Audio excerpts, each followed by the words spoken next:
આણંદના સોજિત્રા તાલુકાના પલોલ ગામે Shri Bhulabhai જુરાભાઈ Patel pay centre પ્રાથમિક શાળાના સામાન્ય ઓરડામાં રાજ્યપાલ શ્રી આચાર્ય દેવવ્રતજીએ રાત્રિ વિશ્રામ કર્યો હતો।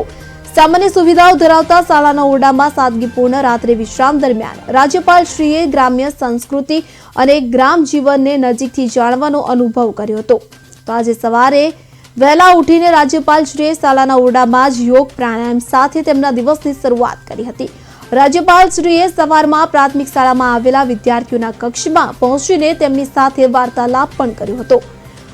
તો વધુમાં વિદ્યાર્થીઓને ભણી ગણીને આગળ વધવા માટે પ્રેરણા આપી હતી તેમજ વ્યક્તિત્વ વિકાસ કરી સમાજ રાજ્ય અને દેશના વિકાસમાં યોગદાન આપવા પ્રેરણા પૂરી પાડી હતી। આ પ્રસંગે જિલ્લા વહીવટી તંત્રના ઉચ્ચ અધિકારીઓ, શાળાના કર્મચારીઓ, સરપંચ